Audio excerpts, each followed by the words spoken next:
Bonsoir, bienvenue à vous en direct, votre émission pour aller plus loin ce soir sur une union impossible entre Jean-Luc Mélenchon et Benoît Hamon. Aucun des deux ne se désistera en faveur de l'autre.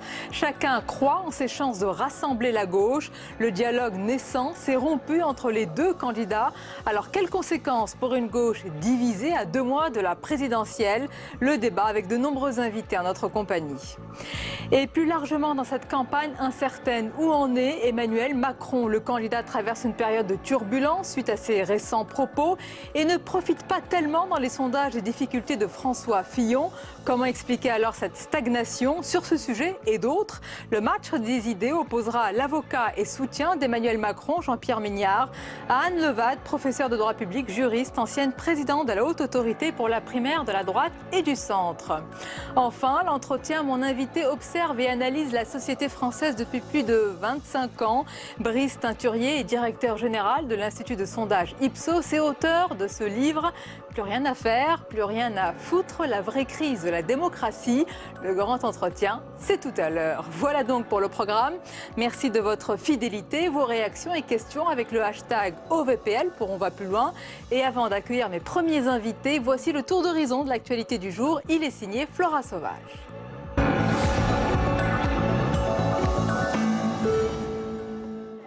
Une nouvelle perquisition a eu lieu aujourd'hui au siège du FN dans le cadre des soupçons d'emploi fictif d'assistants au Parlement européen. Le parti de Marine Le Pen dénonce une opération médiatique, une perquisition qui intervient au moment de la visite de la présidente du Front National au Liban. Marine Le Pen a été reçue par Michel Aoun, le président du pays, pour son premier tête-à-tête avec un chef d'État en exercice. Le Liban et la France, compte tenu encore une fois de leur histoire commune, doivent être les piliers de l'organisation de ce combat contre le fondamentalisme islamiste. En France, émotion toujours palpable au lendemain du décès brutal de Xavier Belin. À 6 jours du Salon de l'Agriculture, le président de la FNSEA a succombé à une crise cardiaque à 58 ans. Année électorale oblige, il souhaitait soumettre ses propositions aux candidats à l'élection présidentielle. Patron du plus puissant syndicat agricole depuis 2010, il venait de publier un ouvrage dans lequel il faisait 13 propositions pour relancer la compétitivité agricole. François Hollande, qui devait inaugurer le Salon de l'Agriculture samedi à ses côtés, lui a rendu hommage. Xavier Belin était un agriculteur passionné, attaché aux valeurs du syndicalisme paysan. C'était aussi un chef d'entreprise particulièrement dynamique qui avait su construire, avec le groupe Avril, un champion français. Justice. Jusque-là poursuivi pour violence aggravée, commise en marge d'une interpellation à Drancy en 2015, le policier municipal auteur des faits devrait finalement être jugé pour viol aux assises. Une décision saluée par l'avocate de la victime. Ça a été motivé, et c'est comme ça que la décision a été rendue, à partir des 2 certificats médicaux, puisqu'il a été établi 2 certificats médicaux constatant effectivement une pénétration par une matraque télescopique. Les parties, y compris le parquet, ont 10 jours pour faire appel de cette décision qui intervient dans la foulée de l'affaire Théo. En France, 1 an après le vote de la loi, Marisol Touraine lance une campagne d'information sur la fin de vie. L'objectif est d'inciter chacun à dire de son vivant s'il souhaite limiter ou arrêter les traitements qu'il pourrait recevoir en fin de vie, au cas où il ne serait plus capable d'exprimer sa volonté. Des directives anticipées qui sont encore trop peu connues. 9 Français sur 10 ne connaissent pas leurs droits en matière de fin de vie. C'est donc précisément pour cela qu'il est nécessaire d'engager une campagne de communication. Et cette campagne, elle se fait avec le Centre national pour les soins palliatifs et la fin de vie qui a été installé il y a 1 an, qui s'est mise en place. Économie. Les pilotes d'Air France disent oui au principe d'une filiale à coût réduit. Ils ont voté à plus de 58% pour la création du projet de la direction, contesté par l'ensemble des syndicats. Mais ce résultat va à l'encontre de la position du SNPL, sans lequel la compagnie ne peut mettre en œuvre son projet de filiale. Diplomatie. Accueilli à Bruxelles par des manifestants, le vice-président américain Mike Pence a tenté de rassurer ses homologues européens. Selon lui, les États-Unis sont déterminés à poursuivre la coopération avec l'Union européenne. Il souhaite également des progrès réels d'ici à la fin de 2017 de la part des alliés de l'OTAN qui ne respectent pas le seuil de dépenses militaires à hauteur de 2% du PIB.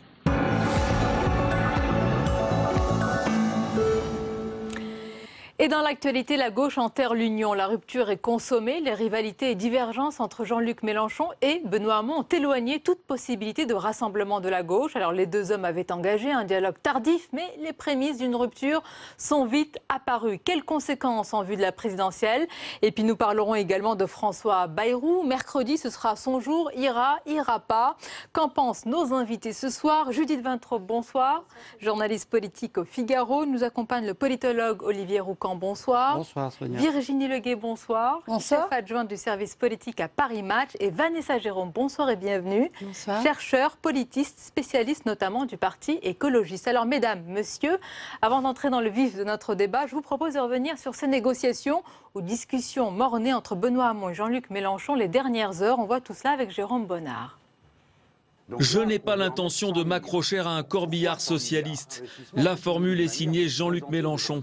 Du Portugal, la réponse de Benoît Hamon, qui rêvait de rassembler la gauche, a été sèche et sans appel. Je m'adresse aux électeurs de gauche. Je ne courrai pas après Jean-Luc Mélenchon. Je ne cours après personne. Je n'oblige personne. Aujourd'hui, je suis le mieux placé pour faire gagner la gauche. Je suis le mieux placé pour rassembler la gauche. Deux gauches irréconciliables vont donc continuer leur course à l'Elysée jusqu'au 23 avril. Fort de sa légitimité issue des primaires, Benoît Hamon est convaincu d'être le seul candidat crédible. Les négociations avec l'écologiste Yannick Jadot sont bien avancées et pourraient se concrétiser. Reste une inconnue de taille, la présence d'un candidat de gauche au second tour du scrutin présidentiel. Un homme y croit pourtant encore. Benoît Hamon peut tout à fait être compatible avec Jean-Luc Mélenchon. Il faut créer de la dynamique pour que ce soit les électeurs qui tranchent. Par exemple, aujourd'hui, les électeurs qui sont autour de Jean-Luc Mélenchon voient bien que l'efficacité commande de se rassembler autour de Benoît Hamon. Un optimisme de réconciliation bien utopique. Toujours à gauche, mais aux extrêmes, c'est le chacun pour soi qui dicte la campagne de Nathalie Arthaud pour Force ouvrière et Philippe Poutou pour le nouveau parti anticapitaliste. Voilà pour ces dernières heures et ces derniers jours. Virginie Leguet, comment vous qualifiez là ce qui s'est passé justement ces derniers temps? Est-ce que c'est une union mornée, une entente que l'on savait, que les protagonistes surtout savaient déjà impossible? Moi, connaissant Jean-Luc Mélenchon, j'ai vraiment eu toujours beaucoup de mal à croire qu'il pourrait faire une union avec qui que ce soit d'autre qu'avec lui-même. Jean-Luc Mélenchon ne se voit que comme tout seul sur sa route et il imagine toujours que sa route va le porter très loin. Je ne sais pas si cette fois-ci il aura raison. La dernière fois, ça l'a porté assez loin finalement, mais je ne suis pas sûre qu'il arrive à réitérer l'exploit. Le paysage est très occupé cette année et son offre à lui n'est pas si nouvelle. Et en plus, il peut pâtir du dégagisme et apparaître bien vieux face aux candidats qui se présentent. Victime lui-même du concept ou du mot qu'il a inventé finalement. Mais il n'imagine jamais être victime de concept. Mais là, peut-être que ça pourrait le toucher de plein fouet. Judith Vintraub, quel est votre avis? Comment expliquer cette brusque glaciation là, ces dernières heures, ces derniers jours entre les deux candidats? Moi, ce qui m'étonne, effectivement, c'est qu'il y a eu tentative de rapprochement, parce qu'il me semblait clair dès le départ que Jean-Luc Mélenchon, à l'instar de ses homologues, de certains de ses homologues européens d'ailleurs, se voyait remplacer le Parti socialiste et sociodémocrate et pas du tout s'allier avec eux. C'est la question existentielle qui se pose à la plupart des partis européens. Le seul parti de gauche radicale à être parvenu au pouvoir, c'est Syriza en Grèce, moyennant un virage, un tournant européiste et en faveur de la rigueur qui vide à peu près de son contenu le côté extrême gauche, l'identité d'extrême gauche du parti de Tsipras. Bon, alors, on peut arriver au pouvoir comme ça en se reniant. Ça n'a pas l'air d'être dans les intentions de Mélenchon, puisqu'il n'est même pas prêt au compromis avec un parti plus ou moins social-démocrate, même si Hamon est à gauche de la gauche. Et puis, il est assez drôle de parler de Corbillard, parce que pour l'instant, dans les sondages, qui ne sont que des sondages, le Corbillard, c'est plutôt lui. Hein, Hamon est plutôt devant Jean-Luc Mélenchon. Donc, toutes les deux, mesdames, vous validez l'union impossible. Est-ce que vous êtes d'accord, Vanessa Jérôme, avant même que ça commence, ils savaient que c'était déjà impossible et chacun d'eux s'imaginait comme étant le pilier de la recomposition de la gauche?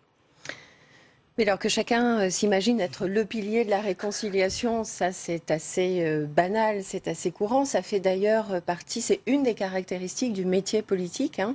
C'est de considérer, ça fait partie de l'illusio du champ politique, c'est de considérer que c'est autour de soi que l'union peut se faire. Donc effectivement. Après, je pense que Jean-Luc Mélenchon se sent fort de la dynamique qu'il dit avoir créée dans sa campagne. Il n'est pas passé par une primaire, ce qui est le cas d'autres candidats. Donc après, voilà, je pense que cette union, elle a un sens si elle se fait à 3 minimum. Alors, je ne parle pas d'Amartey et de M. Poutou, dont on ne parle peut-être pas et pas assez souvent, mais en tout cas, elle était à 3. Voilà, il y avait Hamon, il y avait Jadot, il y avait Mélenchon, et il semble quand même que à cette heure-ci, ce soit ou les 3 ensemble, ou peut-être rien. Oui, parce que Vanessa Jérôme, je l'ai précisé, hein, vous êtes vraiment spécialiste, vous connaissez bien l'histoire de ce parti écologiste. Les informations que vous avez, c'est que pour le moment, ça bloque, ou en tous les cas, ça ne progresse pas. Alors, ça progresse entre pas. Benoît Hamon et Yannick Jadot, voilà. Ça progresse pas, voire potentiellement ça pourrait reculer parce qu'à un moment donné, l'idée de faire l'union autour de soi, c'est aussi de procéder à une forme de synthèse. Alors chaque candidat est dans des injonctions un peu contradictoires, hein, parce qu'il faut à la fois rassurer les électeurs, rassurer les cadres des partis, dont on annonce toujours la mort, mais qui sont toujours là et qui ont toujours des logiques relativement prégnantes. Et puis évidemment donner des gages un petit peu dans un sens et puis dans d'autres qui sont parfois contraires. Le risque, malgré tout, c'est que Europe Écologie des Verts est dans d'autres dispositions que Jean-Luc Mélenchon, effectivement. Malgré tout, là, il va y avoir une sorte de couperet qui ne dépend pas des cadres du parti, qui ne dépend pas de Yannick Jadot lui-même. Ce sera le vote, donc en fin de semaine, des 17 000 potentiellement il y a les signatures. Électeurs. Alors, il y a les signatures, ça, a priori, ça ne va pas être peut-être le problème principal. Tout le monde se focalise, on voit bien pourquoi, hein, sur les signatures. Mais il se pourrait que là, le problème, ce soit que le peuple de l'écologie, à 17 000, certes, mais vote sur le mode que peut-être l'union ne peut pas se faire dans des conditions programmatiques. Olivier Roucan, quel peut être l'avis des téléspectateurs qui nous regardent, surtout des électeurs, des citoyens, aussi bien socialistes, de la France insoumise que des écologistes, quand ils voient toutes ces tractations, ces négociations, ces discussions? Quel est leur sentiment? Ils sont un peu habitués, parce que ça fait partie de la culture des gauches. Et donc, on parlait de gauche plurielle il n'y a pas si longtemps que ceci, et ça a été aussi beaucoup de tractations, de négociations. Il y avait un peu plus d'ordre quand même, sauf à la fin, ça s'est délité. Mais il faut se rappeler, par exemple, de ce qu'a fait Chevènement à la fin de la période. Donc, les conflits, les difficultés, les égos, c'est pas nouveau. Par contre, ce qu'il y a, c'est que ces choses-là peuvent intéresser les militants, voire les sympathisants, mais pas du tout l'électorat de la gauche, et encore moins les sans préférence partisane, qui sont de plus en plus nombreux, qui sont difficiles à cerner dans les sondages et dont on voit bien qu'ils peuvent faire d'une semaine à l'autre basculer tel ou tel candidat du côté du succès ou de la... l'élimination. Enfin, l'élimination, en tous les cas, de la panne. Je pense que Jean-Luc Mélenchon, il a quand même un socle qui est assez solide d'après les enquêtes. Qui est le même que celui en 2012 d'ailleurs. Hein. Il conserve vraiment, c'est assez impressionnant, quasiment, alors je ne sais pas dans les détails, mais le même socle qui est solide, qui est encore là à 11-12%. Voilà, et donc il fait fructifier son capital légèrement, mais dans tous les cas, il le tient, il l'entretient. Et je crois que sa démarche, elle est solide de ce point de vue. C'est-à-dire qu'il est parti sur un entretien d'un socle et... sur son image, je pense qu'il a aussi été suffisamment intuitif pour anticiper le défaut de l'âge. Donc, à coup de YouTube, d'inspiration venue aussi de Podemos, parce qu'il a commencé sa démarche en initiant une grande consultation, en faisant remonter des propositions. Et donc, je pense que le rapport de force que pouvait... espérer le Parti socialiste, quel que soit son candidat, ne fonctionne pas. C'est-à-dire que même si Benoît Hamon est un peu au-dessus, il n'est pas à 17, alors que Mélenchon serait à 10. Et ça empêche le Parti socialiste d'imposer. Vous parliez tout à l'heure de ces négociations où il y a quand même un dominant. Là, la domination n'est pas si forte et Jean-Luc Mélenchon donc peut tenir la dragée haute pour l'instant. S'il perd 5 points dans les sondages, ce sera différent, mais on n'en est pas là, loin de là. C'est vrai, Virginie Leguet, Olivier Roucan a raison sur la solidité de son socle, de son noyau dur. On compare souvent en ce moment justement la solidité du socle des différents candidats. Pour Emmanuel Macron, il est friable. Pour Marine Le Pen, il est très solide. C'est même un bloc de granit. Et pour Jean-Luc Mélenchon, il semble en tous les cas très cohérent depuis 2012. Justement, il est cohérent, mais il ne grandit pas. Et en 2012, la gauche, me semble-t-il, était dans un état moins catastrophique que maintenant. Et je vois bien les égos de chacun qui consistent à dire j'y vais tout seul, je me compte et vous allez voir, j'ai pas fini de progresser. Mais je vois surtout qu'à l'arrivée, la gauche pourra peut-être être éliminée du second tour. Oui, et c'est une perspective qui reste extrêmement probable. Et voilà, on en est là finalement. Alors oui, les tractations, les rapports de force, d'abord je pense que ça n'intéresse pas du tout les électeurs. Et c'est d'autant plus dommage que, étant donné justement l'état de déliquescence de la gauche, une union, une réconciliation même le temps de la campagne aurait eu... Mais oui, voilà. Mais en tout cas, ça aurait eu peut-être un effet vertueux sur les électeurs qui se seraient dit « Ah bah tiens, ils nous donnent le bon exemple, on peut peut-être reprendre le chemin des urnes, on peut peut-être revoter pour eux à nouveau. » Là, c'est tout le contraire qui va se passer. Il va y avoir une dispersion du corps électoral qui va être très importante, je le crains. Mais c'est peut-être ça qui fera la différence. C'est lequel des deux, je ne mets pas encore Emmanuel Macron dans le jeu, lequel des deux, entre Benoît Hamon et Jean-Luc Mélenchon, acceptera de dire eh ben, tant pis, il n'y aura pas de candidat de gauche, il n'y aura aucun d'entre nous deux au deuxième tour de la présidentielle.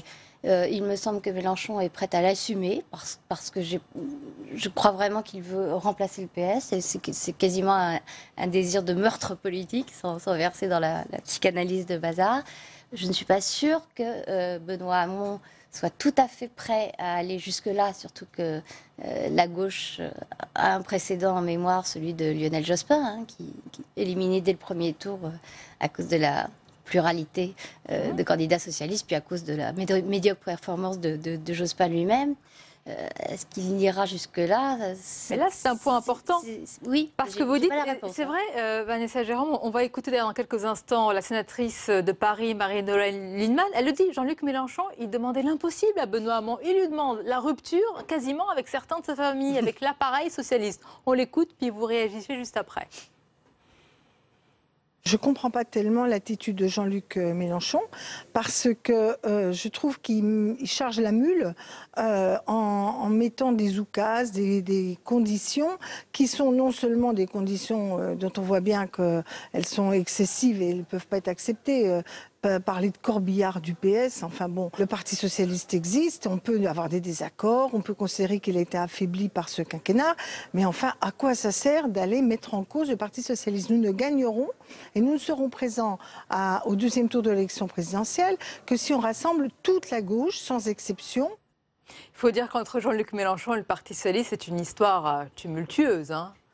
C'est je t'aime, puis vraiment moi non plus après. Hein. Pas du tout. Hein.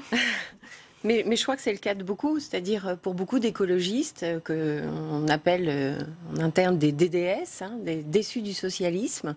DDS. Il y en a à chaque génération militante. Ça fait un peu chimique. Voilà. Il y en a aussi au Parti socialiste, parce qu'il y a aussi, la gauche a beaucoup déçu ces dernières années. Donc je pense qu'aucun des candidats n'a finalement le flambeau en la matière. Bon, je pense qu'il faut quand même... Il y a deux choses. Il y a le fond et puis il y a la manière dont les candidats théâtralisent un petit peu et à souhait avec des jolies formules. Ça fait partie aussi du métier politique et de la scène politique de théâtraliser. Bon, évidemment, quelqu'un qui n'a pas envie de négocier, c'est facile de faire des oukases. C'est facile. En plus, ici, on a 3 hommes. Je suis aussi spécialiste de sociologie du genre. C'est quand même des manières très virilistes de positionner des candidatures que de commencer par des oukases ou par des mots. Bon, voilà. Olivier Roucan, vous êtes le seul à pouvoir porter la contradiction. Il va falloir. Voilà. Je vais attendre mon tour. Sagement. Non, mais là, en l'occurrence, il y a une vraie question de fond. Et la question, c'est comment la gauche a déçu. Et comment est-ce qu'on croit encore à l'idée qui est forte en France que la gauche ne peut gagner que si elle est rassemblée, pas jusqu'où, parce qu'on ne va jamais jusqu'à l'extrême gauche. En l'occurrence, je crois qu'il y a un vrai problème sur le fond. Il y a quand même des cultures politiques qui sont différentes, aussi bien chez les écologistes, parce qu'on parle toujours des deux, là, Hamon et Mélenchon, mais encore une fois, pour Jadot, c'est pas fait. Hein. Et on a plutôt reculé ces dernières heures, semble-t-il. Donc, apporter une information, voilà. Pour tout vous dire, on pensait que ça allait plutôt dans le sens quand même d'une alliance à minima, on va dire. Oui, mais en même temps, quand les militants sont désespérés, ils ne sont pas forcément pour autant prêts à en rabattre sur toutes leurs croyances, sur toutes leurs idéaux, parce que la politique, c'est pas que du cynisme, c'est pas que du théâtre. Il y a des militants sur le terrain, il y a des élus locaux convaincus, et en l'occurrence, faire des oukases, je ne sais pas si c'est très opérationnel, en tout cas, refuser de négocier sur des points qui forment un peu l'ADN des formations politiques, effectivement, c'est ne pas donner de chance. Puisque vous parlez des oukases, je ne sais pas si c'est la seule spécificité des hommes politiques, hein, les femmes politiques. Je crois que là, c'est largement partagé. Cécile Duflot, par exemple, n'a pas donné l'exemple d'un comportement le Parti socialiste peut penser, peut-être à tort, qu'il est en position de force vis-à-vis aujourd'hui des groupuscules écologistes. Et donc, quel est finalement l'intérêt de beaucoup négocier et très longtemps, dans la mesure où, en plus, Benoît Hamon a bâti un programme qui aspire, en quelque sorte. Vous parliez des militants qui croient, mais dans le programme de Benoît Hamon, on voit bien quand même qu'il y a une solidarité écologisée. C'est un programme socialiste et écologiste. Donc, à partir de là... Est-ce qu'il faut perdre son temps à négocier Bon, ça c'est le jeu classique. Ah, vous voulez dire en fait, qu'il peut absorber, si je puis dire, l'électorat écologiste sans alliance. Quand le candidat écologiste est entre 1 et 2% des sondages, dans les sondages. Ensuite, il y a les organisations politiques et les législatives auxquelles tout le monde pense et dont on parle peu. Et on voit bien que ce genre de négociation, à chaque fois, est fondé sur les législatives. Et alors, le Parti socialiste peut réfléchir aussi, parce que la dernière fois qu'il a très bien traité les Verts, c'était en 2012. Ah oui, et François Hollande s'en souvient, c'était un accord entre Martine Aubry et Cécile Duflot. Et François Hollande a hérité de cet accord. Un cadeau empoisonné, certains disent. Oui, vous êtes d'accord? Non, mais là, en l'occurrence, oui, on peut négocier, mais quand on est d'appareil à appareil. Là, chez Europe Écologie Les Verts, il va y avoir un vote. Et ce ne sont pas les négociateurs d'appareil qui vont se prononcer. Ça va être un corps électoral d'environ 17 000 personnes, les adhérents écologistes, les votants et les inscrits à la primaire, le réseau des coopérateurs. Et eux, ils savent pourquoi ils se battent sur le terrain. Ils ne se battent pas tous pour des circonscriptions. Ils sont loin d'être tous candidats. Et quand il y a des grands projets inutiles, quand il y a l'enfouissement de Bure, quand il y a Notre-Dame-des-Landes, eux, ils vont peut-être, y compris contre l'appareil qui pourrait donner des orientations de vote, dire, écoutez, nous, le Parti socialiste, en 2012, on sait comment on a été traité et finalement, personne n'a tenu ses promesses. Bure, ça fait des années que les écologistes en parlent. Ils peuvent très bien se prononcer contre un accord, quand bien même Jadot en personne. Alors, mesdames, Virginie Leguet, je voudrais quand même qu'on revienne à l'origine de cette division de la gauche. Est-ce que ce n'est pas un peu, je remonte, c'est l'histoire contemporaine, c'est pas l'héritage du quinquennat de François Hollande qui a désuni sa famille, ou en tous les cas qui n'a pas su la rassembler. C'est pour cela qu'on retrouve ce paysage aujourd'hui éclaté, morcelé, façon puzzle. D'une certaine façon, François Hollande, de reniement en volte-face, de volte-face en hésitation, d'hésitation-contradiction, il a laissé tout le monde sur le bord de la route. Et d'ailleurs, il a été tellement loin tout seul qu'il a été dans la capacité même de pouvoir se représenter. Donc effectivement, il laisse des anciens amis exsangues, épuisés, ne sachant plus du tout où ils doivent aller, ni même ce qu'ils doivent penser. Quant aux Verts, là par contre, je remarque que c'est une constance chez les Verts, rester dans son splendide isolement et y rester bien dur et bien fermement. Ils acceptent de perdre, oui, en effet, ça arrive. Au risque de perdre. Au risque de perdre, j'allais dire très très souvent, et de se diviser très très souvent, même à l'intérieur de leur famille politique. Mais donc ça se voit beaucoup plus que dans d'autres. Mais enfin, je pense que les partis ne sont pas monolithiques. Il y a un vrai principe de séparité. Ça se voit beaucoup plus parce que c'est probablement très récurrent chez eux. Je ne dis pas que ça n'existe pas dans les autres familles, mais chez les Verts, c'est franchement une marque de fabrique qui devient Alors, vous dites que c'est peut-être le choix des militants. Moi, je pense que pour les militants, ça doit être aussi extrêmement décourageant de voir quand même toutes ces chapelles qui n'arrivent pas à même s'entendre entre elles et qui forment des micro-chapelles qui elles-mêmes ne ressemblent plus à rien. Enfin bon, moi, je veux bien que les Verts soient un mouvement. Moi, ça me semble être une satellisation de mini petites, je sais pas quoi d'ailleurs, qui parlent tous une langue assez différente. Mais bon. Non, ils sont d'accord. Je vous assure qu'ils sont d'accord tout à fait sur l'essentiel. Je veux bien vous croire, ça ne se voit pas beaucoup. Et par ailleurs, je pense que si les appareils politiques des autres partis politiques avaient été aussi transparents finalement que l'ont été les Verts, parce que pendant très longtemps leurs réunions internes étaient ouvertes à la presse, voilà. Et puis ensuite, c'est pas la même chose que d'avoir été un parti très important comme le Parti socialiste, le Parti communiste. Les Verts, ils n'ont jamais été grand-chose dans le fond. Donc c'est pas le même enjeu que quand on a été le premier parti de France et que tout d'un coup on dégringole. Peut rester peut-être plus pur. Et puis par ailleurs, il y a chez les Verts un habitus minoritaire très clair qui fait qu'un Vert, il préfère perdre. Oui, c'est vrai. Parfois, mais être au clair. C'est la préférence de la défaite. Mais non, c'est la préférence de l'idéal, de la cohérence probablement. Voilà, politique. Et à un moment donné, soit elle trouve à s'exprimer dans une stratégie politique, soit elle ne trouve pas à s'exprimer. Après, moi, je ne juge pas sur le fond, mais dans le fond, la présidentielle n'a jamais été leur élection c'est préférée. pas leur élection, absolument pas. Après, la vraie nouveauté, c'est si Par Noël jamais Mamère qui avait fait un parcours à peu près. Oui, puis 5,25, c'est le meilleur score, ça a été inégalé, mais absolument. Si Jadot là effectivement rallie la candidature d'Hamon, ça va être une vraie première parce que pour la première fois depuis 1974 et depuis René Dumont, il n'y aura pas d'écologistes à la présidentielle. Tout à fait. Mais en même temps, on peut le dire autrement, puisque de toute façon, c'est une élection perdue d'avance. Quand on y va pour l'honneur, c'est pas grave de perdre. Et du coup, quand on y va en sachant qu'on peut perdre, on est aussi parfois plus tenté de ne pas en rabattre sur son idéal. Les Verts, ils vont à chaque fois dans la tête des écologistes en ce moment. Et je crois que c'est l'idéal, ça compte chez les écologistes. Non, mais ça correspond tout à fait aux divisions qu'on a observées même pendant le quinquennat d'ailleurs, puisqu'il y a eu une espèce d'explosion du parti Europe Écologie Les Verts. C'est l'univers. Alors, c'est pas le seul parti qui va à ces élections, le seul candidat qui va à ces élections en espérant de jouer le coup d'après. Oui, mais attendez, là, ce qui est en jeu, c'est que le candidat de la gauche, quel qu'il soit, ne sera peut-être pas au second tour. Judith Vintraub, je suppose quand même que c'est une responsabilité lourde pour Jean-Luc Mélenchon. Et encore, on a exclu de notre raisonnement Emmanuel Macron. Alors, on l'a fait de façon arbitraire, parce que Emmanuel Macron a beau dire qu'il est et de gauche et de droite et refusé avec la dernière énergie qu'on le réduise au clivage politique traditionnel. Évidemment, il puise une grande partie de son électorat dans la gauche, et c'est bien pour ça que les autres candidats de gauche ont tellement de mal à se départager loin dans le classement des sondages.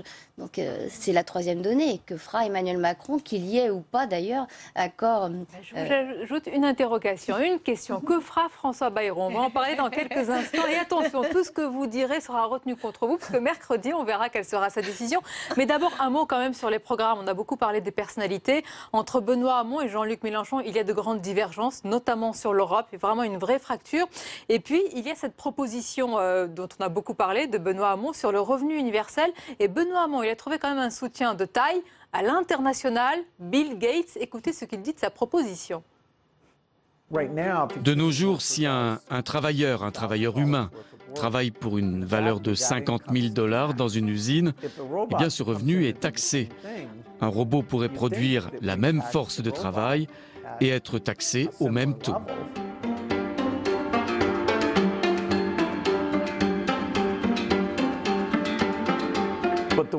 Le monde pourra alors saisir cette opportunité financière pour financer des biens et services destinés à aider les personnes dans le besoin.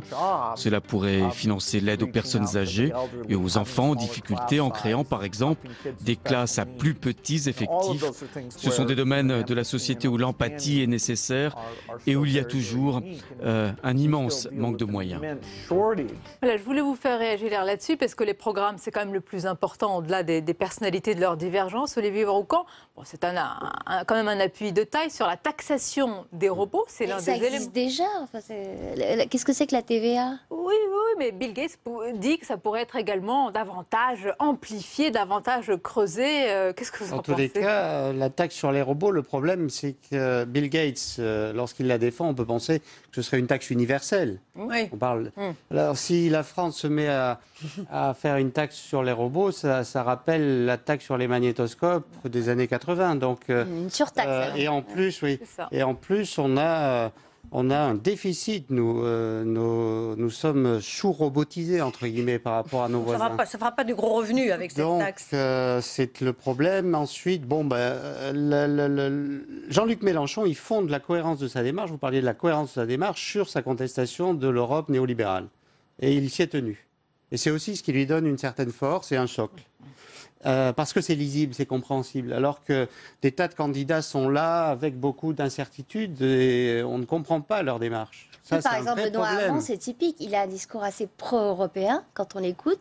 Or, ses propositions ne sont pas compatibles avec l'Europe telle qu'elle est, notamment du point de vue des équilibres budgétaires. Oui, mais ça, c'est tout l'enjeu de la réorientation, mais qui avait déjà finalement été posé de façon un peu plus discrète en 2012 par François Hollande. Et on sait ce qu'il en est advenu.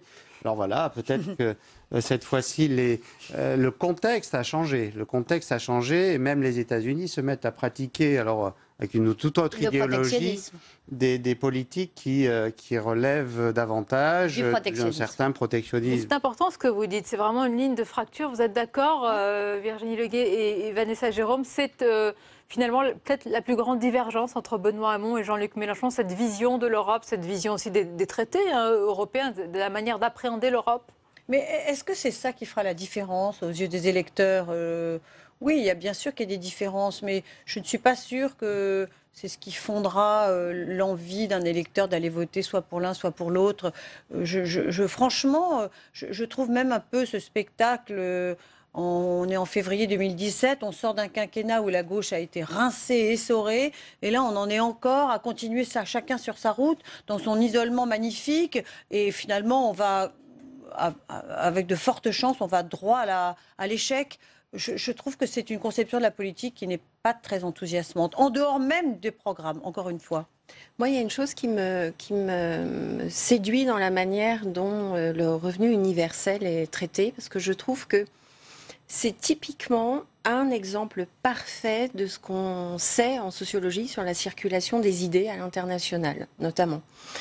La première fois qu'on parle, alors on peut changer les termes, mais revenu universel, en tout cas avoir un salaire, une indemnité, voilà, une somme d'argent, mettons, sans travailler. La première fois, les Verts en parlent de mémoire dans la commission économie aux alentours des 1992. C'est la première fois qu'on débat. Les Verts sont pionniers sur le sujet. Pourquoi? Parce qu'à ce moment-là, tout simplement... C'était une vieille idée libérale de bien avant. Voilà, tout simplement. Pourquoi? Parce qu'à un moment donné, il y a Alain Lipiette, notamment, qui pilote la commission économie. À droite, il y a eu Denis de Villepin, il y a eu... Alors, au début des années 90, au début des années 90, mais quand les Verts posent, eux, le débat, c'est une réflexion économique. C'est une réflexion sur la valeur travail. C'est de ça dont il est question, sur la manière dont on centre le débat, sa vie, son entièreté. C'est sociétal, c'est pas économique. Sur la question de la valeur travail. En tous les cas, c'est une idée largement partagée, alors, qu'il a été, en tous les cas. C'est une idée qui s'est beaucoup baladée. Au début, quand ça circule, c'est une idée. C'est une idée économique, c'est une idée, voilà. Mouvante. Voilà, Gortz en parle, d'autres auteurs dans le champ économique. Elle vous séduit, Vanessa Jérôme. Non, mais c'est pas le revenu universel. Le problème, c'est la réflexion sur le travail. Oui, mais justement, je termine là-dessus. Là où c'est intéressant, c'est que quand c'est traité par les Verts, c'est une réflexion presque d'économiste, c'est une réflexion théorique, c'est très intellectualisé, etc. À un moment donné, le PS, là, s'en réempare.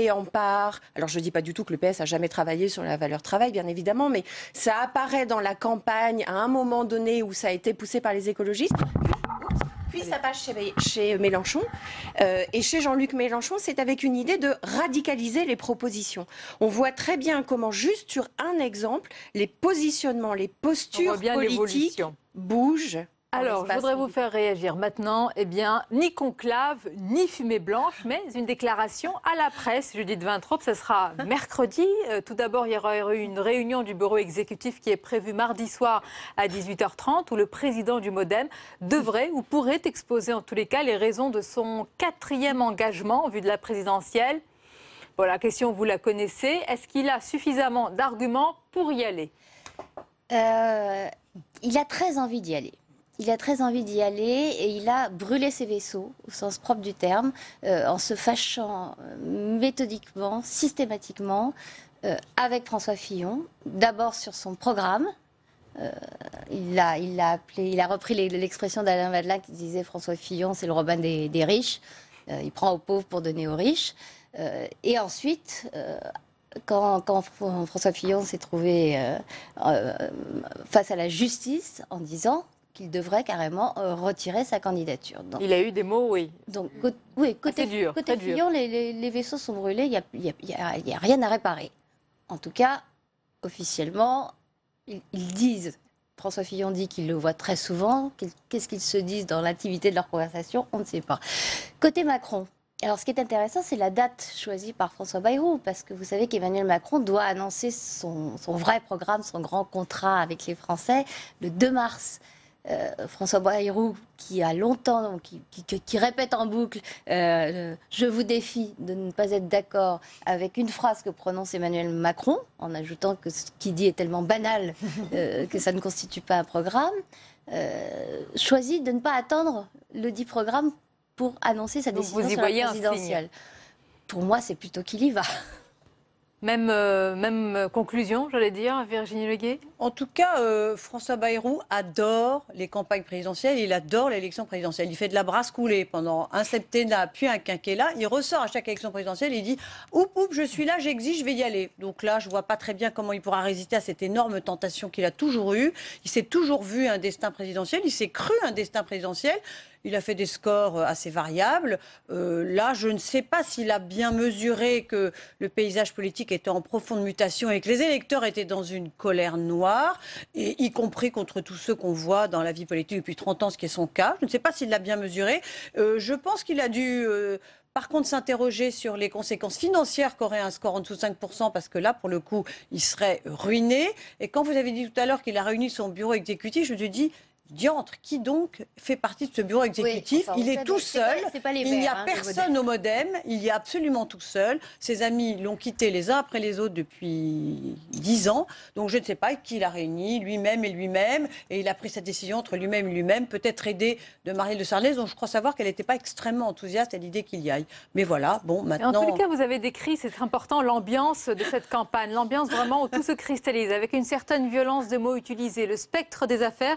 D'ailleurs, à ce sujet, je recevrai tout à l'heure Brice Teinturier, qui a publié ce livre « Plus rien à faire, plus rien à foutre, la vraie crise de la démocratie », où il parle, Olivier Brocan, vraiment d'une crise profonde qui laissera des séquelles. Est-ce qu'une énième candidature aujourd'hui, j'allais dire, pour quelle offre, pour quel espace politique? Oui. C'est la question, en fait, puisque Emmanuel Macron a vampirisé l'espace de François Bayrou, d'une part, et que pour l'instant, le socle que garde François Fillon en dépit de son affaire est le socle qui est issu de la primaire. Autrement dit, un électorat plutôt âgé, d'une droite classique mobilisé pour le candidat de ce camp. Oui, puis une légitimité. Donc François Bayrou aura du mal à récupérer sur sa droite et sur sa gauche.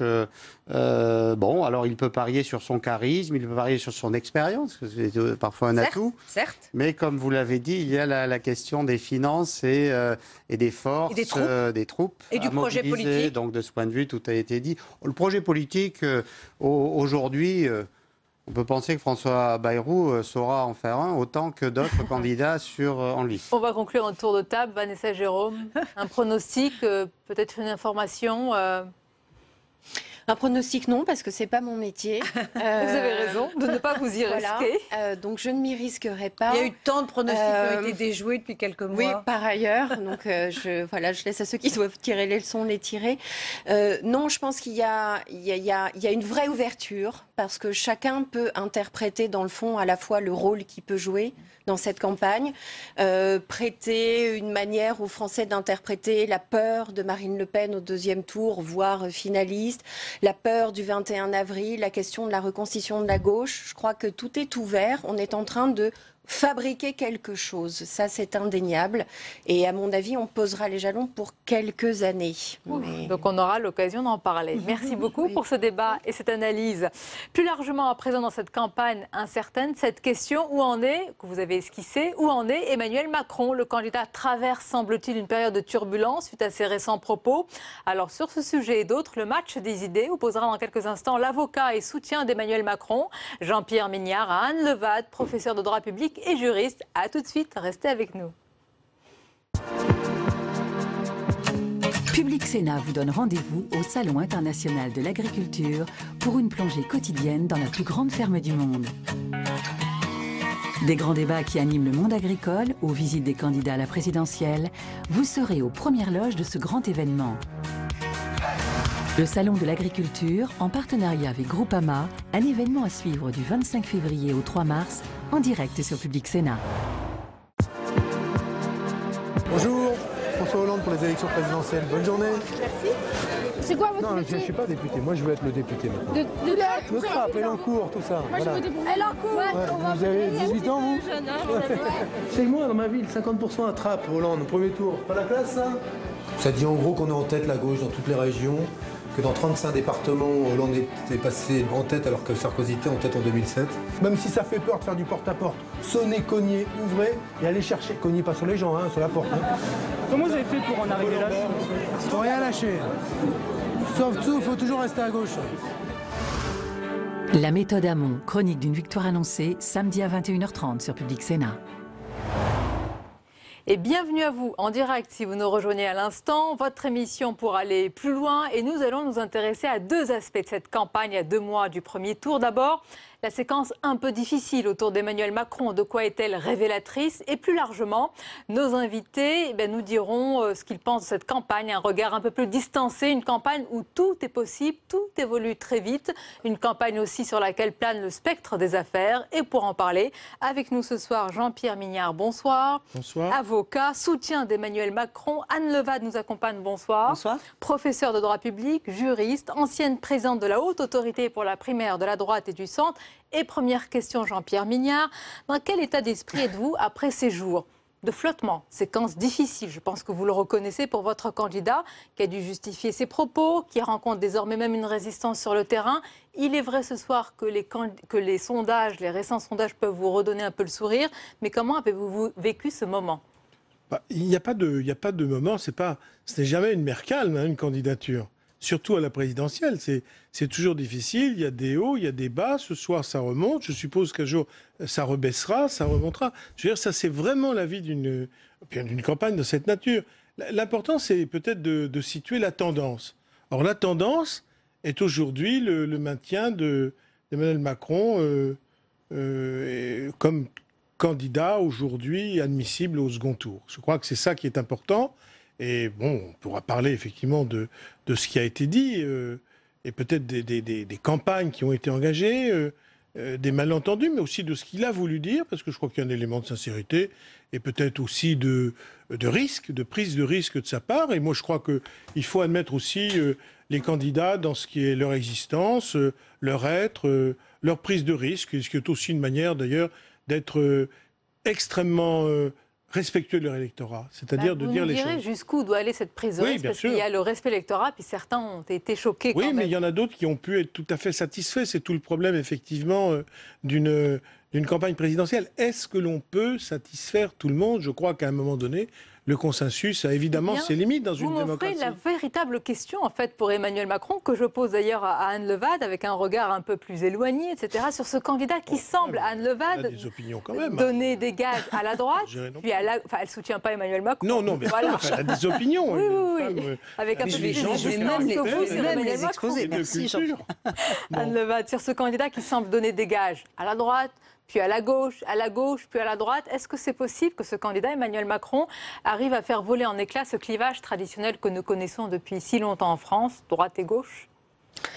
Alors, je crois d'abord que ce clivage, il a déjà considérablement évolué. Ça, indiscutablement, on le voit bien, les repères ne sont pas les repères habituels, ne serait-ce que parce que là où on avait l'habitude d'un clivage classique, comme vous disiez, droite-gauche, droite et gauche dite républicaine, on a vu l'irruption de l'extrême droite, ça c'est une banalité de le dire, mais quand même avec des proportions que peut imaginer encore, même il y a quelques mois. Et puis on voit bien aussi que la manière de faire de la politique, j'allais dire, ne satisfait plus complètement l'opinion. Alors la difficulté, c'est sans doute de cerner les attentes de l'opinion. Je dirais que de mon point de vue, cette difficulté, elle est d'autant plus nette que je crois qu'on a une opinion qui est plus volatile que jamais. Et que là où avant on avait des traditions, soit des traditions familiales, soit des engagements politiques, on le voit ne serait-ce que dans le très faible nombre d'adhérents aujourd'hui dans les formations politiques traditionnelles, indiscutablement les choses ont évolué sur ce terrain-là. Alors c'est sans doute la raison pour laquelle Emmanuel Macron incarne une offre complètement nouvelle, et donc une offre qui est séduisante. La difficulté, c'est que au-delà de cette offre nouvelle, malgré tout, il est en campagne et qu'une campagne correspond aussi à des ressorts. C'est-à-dire on peut réinventer, entre guillemets, la politique, mais pas complètement les campagnes électorales. Et donc, à un moment donné, notamment, je crois qu'un des points de flottement ou de discussion, c'est sur le contenu du programme ou la clarté du programme, etc. Et là, on voit bien, peut-être que dans les dernières semaines, il va falloir changer un peu, peut-être, de formule.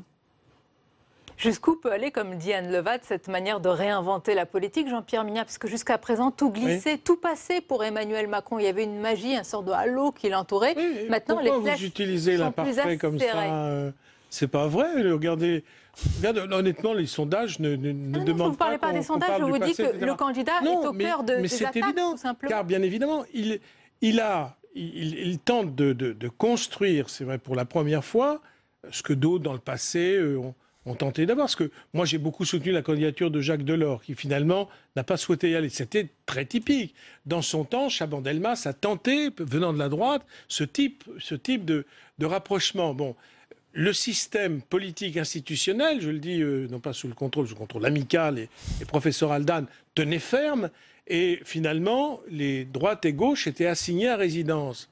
Or, là, vu la crise générale du système politique, crise qui nous dépasse beaucoup plus en Europe, il y a un besoin de convergence de personnes, d'organisations, de mouvements qui veulent sortir de la fracture droite-gauche parce qu'elle se révèle inefficace. Elle nous condamne à l'impuissance. Elle nous amène à une certaine impotence aujourd'hui. Excusez-moi, il y a déjà une offre, c'est Marine Le Pen. Non, mais précisément, vous avez totalement raison. C'est précisément parce que tout le système de la Ve République était construit sur une sorte de partition binaire où il y avait la droite, où il y avait la gauche, et où l'objectif, c'était d'éliminer les centres. Il ne fallait pas les centres. On avait décidé une fois pour toutes que la 4e République, c'était l'horreur, et donc il fallait être dans ce système de clivage absolu. Bien, maintenant, premièrement, il y a la droite et la gauche, mais maintenant il y a une extrême droite qui est considérable. Si je vois d'ailleurs les chiffres qu'elle est susceptible peut-être de faire au second tour, il y a une extrême gauche qui, sur ce point, doit être prise en considération. J'en parlais à Anne en venant. Je constate que M. Mélenchon dit aujourd'hui sur l'euro, tient des propos qui sont tout proches de ce que dit Marine Le Pen. Donc, nous avons un corps politique et social totalement éclaté et qui demande une redéfinition des forces. Ce que propose Emmanuel Macron, c'est une convergence, globalement, j'allais dire, une convergence de tous les démocrates. Une convergence de tous les démocrates. Ah, c'est plus les progressistes, démocrates. C'est la même chose. Moi, j'ai une conception des démocrates qui est la démocratie, c'est le progressisme. Bien sûr, on l'a bien compris. Je parle du camp américain, je dis que les démocrates, c'est les progressistes. Ils proposent une convergence. Sortez des lignes pour qu'on reconstitue une force assez vaste. Et cette force vaste, ça ne peut pas être la gauche toute seule, ça ne peut pas être le centre toute seule, ça ne peut pas être la droite toute seule. Il va falloir gouverner ensemble. Sinon, je vous promets le pire des résultats le lendemain du second tour. Oui, au-delà même de la question des personnes, etc. Juste en réaction à ce que disait Jean-Pierre sur la 4e République. Le problème de la 4e République, c'était pas tant les centres ou la multiplication de telle ou telle position, c'était l'incapacité à avoir une majorité. Et finalement, moi, il me semble que la grande réussite de la 5e République, c'est pas tant un clivage binaire, c'est d'avoir eu cette capacité à avoir des majorités qui permettent tout simplement que le pays soit gouverné. La grande difficulté, c'est qu'on a vécu sur cette logique-là, qui continue sur un plan institutionnel à fonctionner, même si on voit que ces majorités sont qu'à un cas un peu plus fragile ou moins soudé. Voilà. Mais pour autant, la différence, c'est que depuis maintenant plusieurs quinquennats, voire quinquennats et septennats confondus, on n'a plus de résultats par rapport aux engagements qui étaient pris par les candidats. Et du coup, je pense que la fracture qui se fait entre l'électorat et le politique, elle est sur le fait que les électeurs continuent à se déplacer, continuent à voter, continuent à faire, ou en tout cas continuer à faire confiance dans un projet. Et puis l'absence de résultats est aujourd'hui, sans aucun doute, le point qui crée ce climat de défiance et donc la recherche d'autres solutions. Alors il y a un côté presque un peu incantatoire, c'est-à-dire tout plutôt que de continuer comme les choses se passent depuis maintenant des années.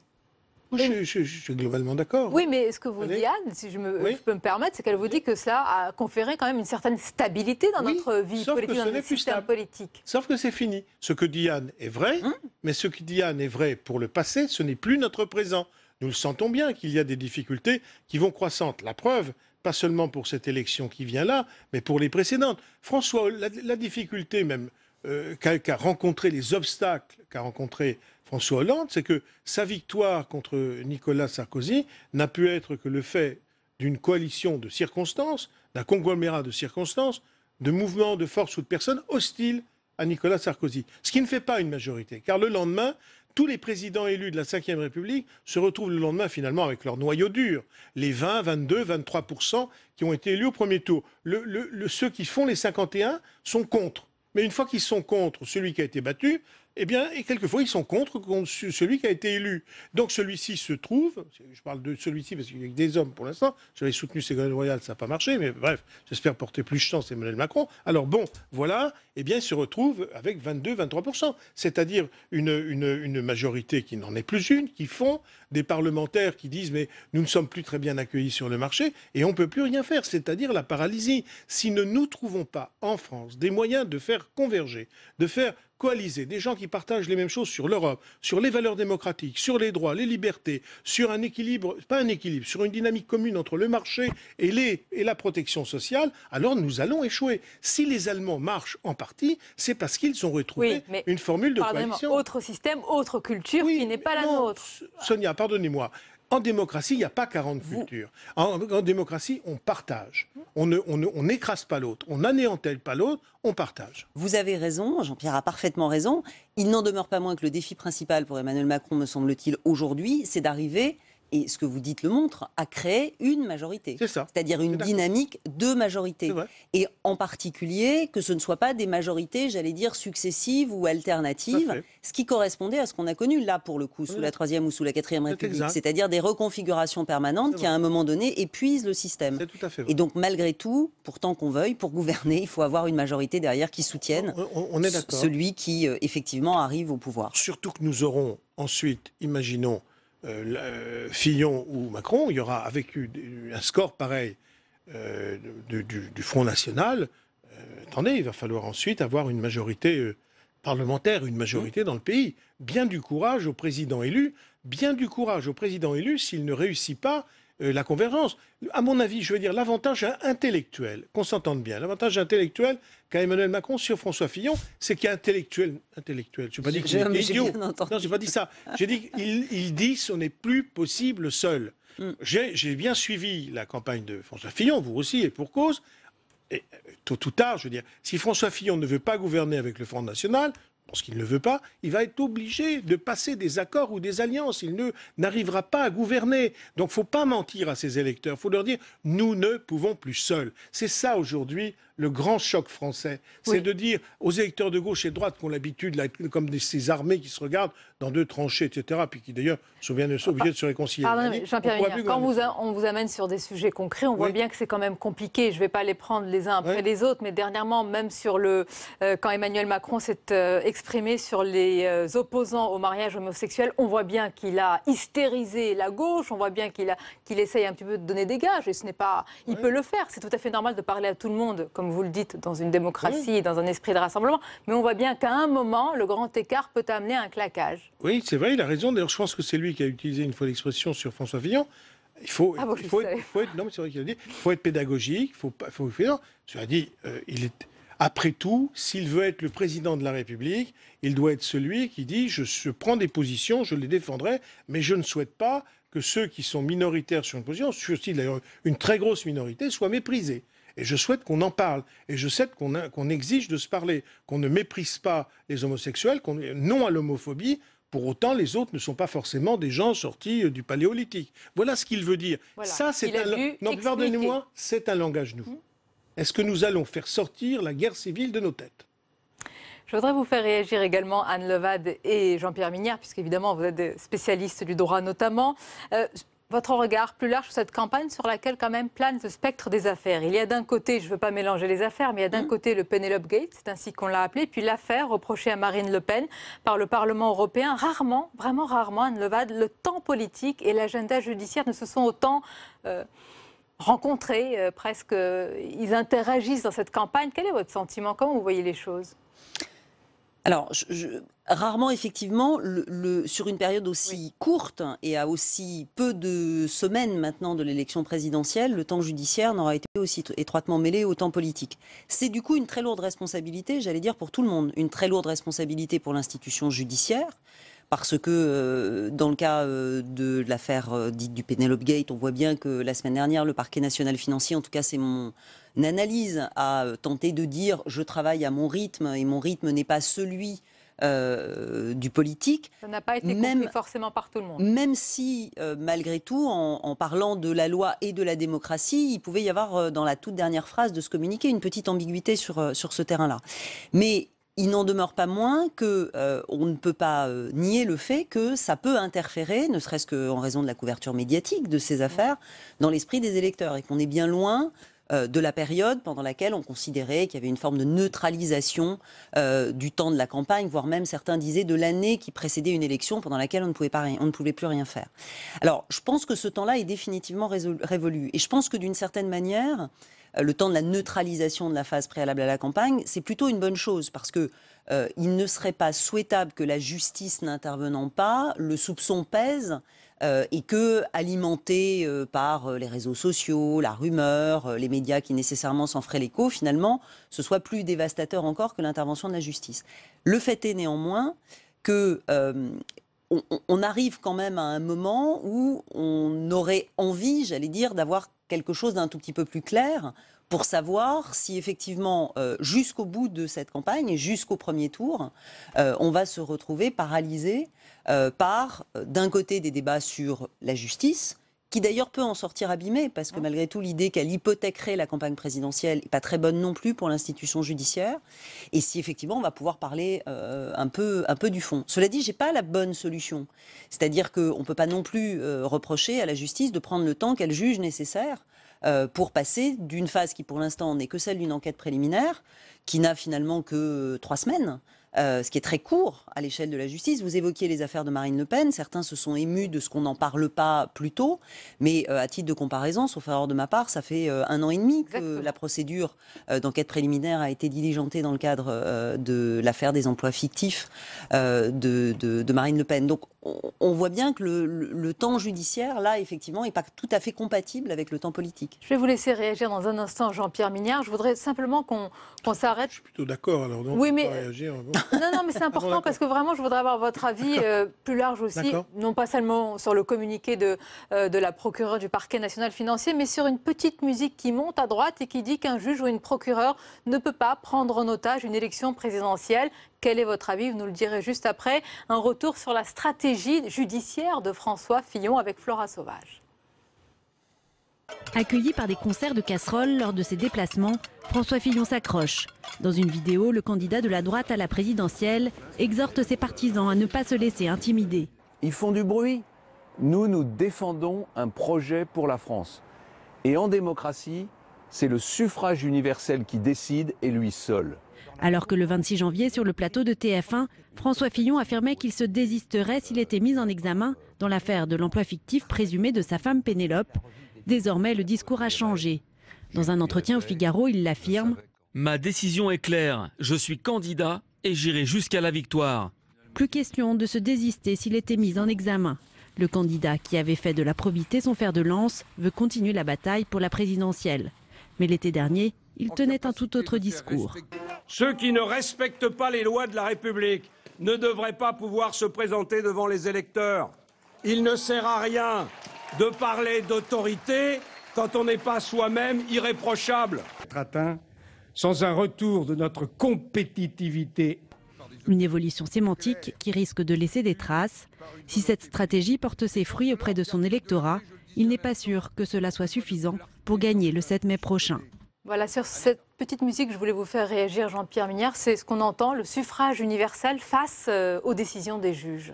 Oui, mais ça c'est une réaction qu'on a eu l'habitude d'entendre dans la classe politique, qui s'est révélée d'ailleurs dévastatrice pour la vie démocratique. Je me souviens, Parti socialiste, ça avait été dit. D'ailleurs, j'avais démissionné de ma fonction de délégué national à la justice du Parti socialiste parce que j'étais hostile à des positions comme celle-ci.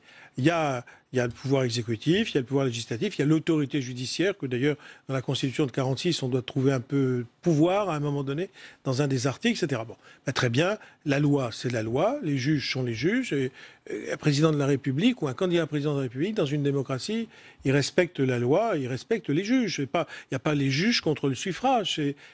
C'est populiste, n'est-ce pas, de dire ça? Je suis navré de le dire.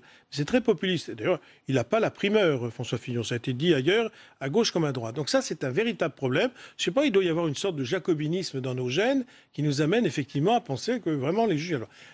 La seule question qui se pose, donc il doit respecter la loi, il doit respecter la loi. Alors ça, je suis d'accord avec Anne, Anne a raison. C'est-à-dire que dans une période comme celle-ci, où il y a une très grande pression, c'est vrai que le parquet ne peut pas effectivement suivre la politique du chameau dans le désert, aller à Soré, etc.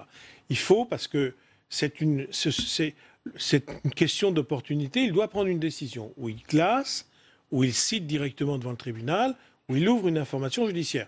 Mais sa décision ne peut pas attendre parce que le corps électoral a besoin de savoir. Ensuite, M. Fillon fera ce qu'il voudra. S'il y a une information judiciaire, ce qui ne signifie pas d'ailleurs qu'il serait mis en examen, il peut être entendu sous le statut de témoin assisté, peu importe, il fera ce qu'il voudra. De toute façon, il bénéficiera pour le coup de la présomption d'innocence. N'oubliez pas que c'est seulement lorsqu'on est mis en examen qu'on bénéficie de la présomption d'innocence, pas avant. Il fera ce qu'il voudra, il sera totalement libre de se présenter. Le problème sera ensuite politique, c'est le jugement électoral. Mais il faut que le parquet donne aux citoyens, comme à M. Fillon, comme à ses avocats. Ces avocats n'ont pas accès au dossier quand même, je le dis. Je trouve des fois un peu bizarre ce qu'ils disent, mais enfin, il y a un point sur lequel je me range de leur côté, c'est que quand même, ils doivent quand même savoir ce qu'il y a dans le dossier, c'est le minimum. Oui, je suis d'accord avec ce que vient de dire Jean-Pierre. Juste une nuance sur ce qui a été présenté comme un changement de posture de François Fillon sur ce sujet-là. Et le fait est que c'est a priori flagrant. Il y a 3 semaines, il annonçait que, mis en examen, il renoncerait. Et puis 3 semaines après, il nous explique que quelle que soit la décision, il poursuivra. Je me demande si ça n'est pas, et encore une fois, je ne suis pas soutien de François Fillon et je n'ai pas d'informations privilégiées, mais je me demande si ce n'est pas aussi finalement le constat de ce que, quelle que soit l'issue judiciaire aujourd'hui de l'affaire, et notamment quelles que soient les suites données par le parquet, eh bien, quoi qu'il en soit, les conséquences dans l'opinion sont déconnectés aujourd'hui. Et je crois que la grande difficulté de cette affaire, qui est liée évidemment au timing, c'est qu'en fait, il y a 2 affaires en parallèle. Il y a l'affaire potentiellement judiciaire dont s'est saisi le parquet, qui est la question caractère fictif ou pas des emplois, etc. Et on pourrait discuter, certains juristes d'ailleurs se sont émus au nom notamment du principe de séparation des pouvoirs, de l'intrusion dans la vie du mandat du parlementaire, etc.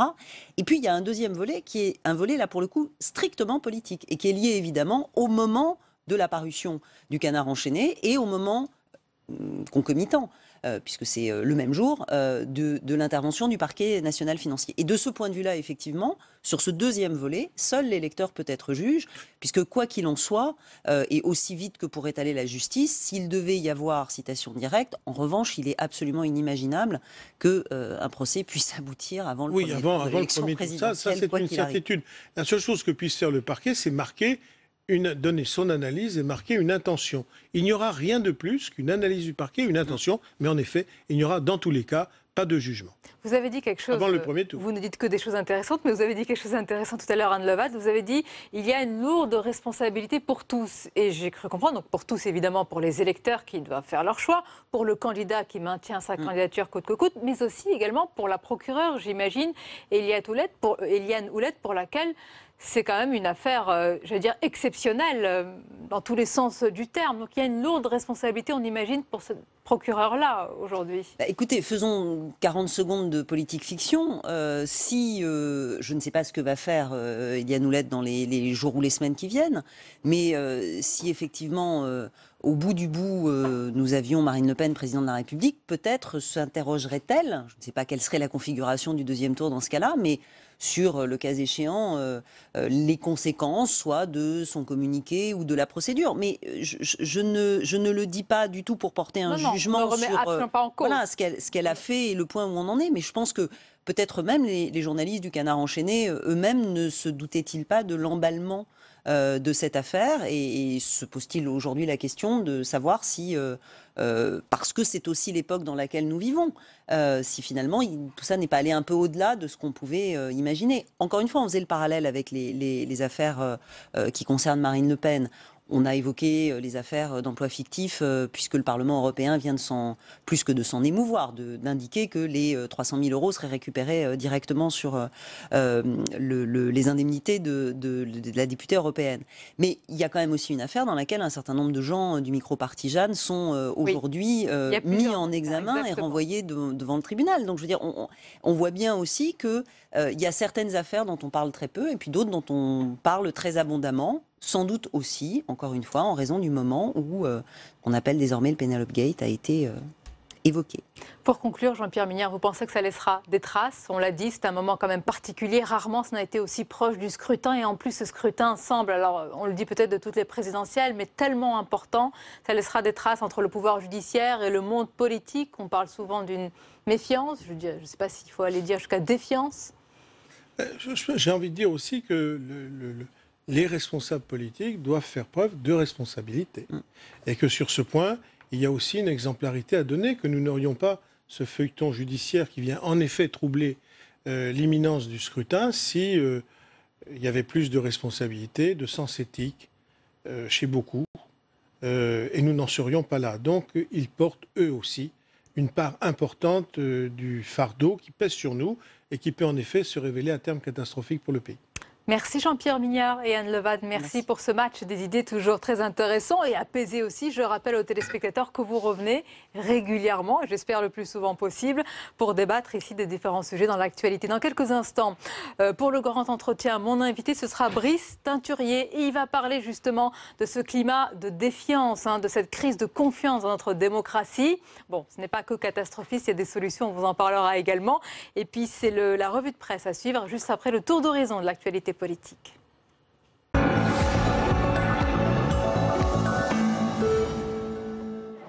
Une nouvelle perquisition a eu lieu aujourd'hui au siège du FN dans le cadre des soupçons d'emploi fictif d'assistants au Parlement européen. Le parti de Marine Le Pen dénonce une opération médiatique, une perquisition qui intervient au moment de la visite de la présidente du Front National au Liban. Marine Le Pen a été reçue par Michel Aoun, le président du pays, pour son premier tête-à-tête avec un chef d'État en exercice.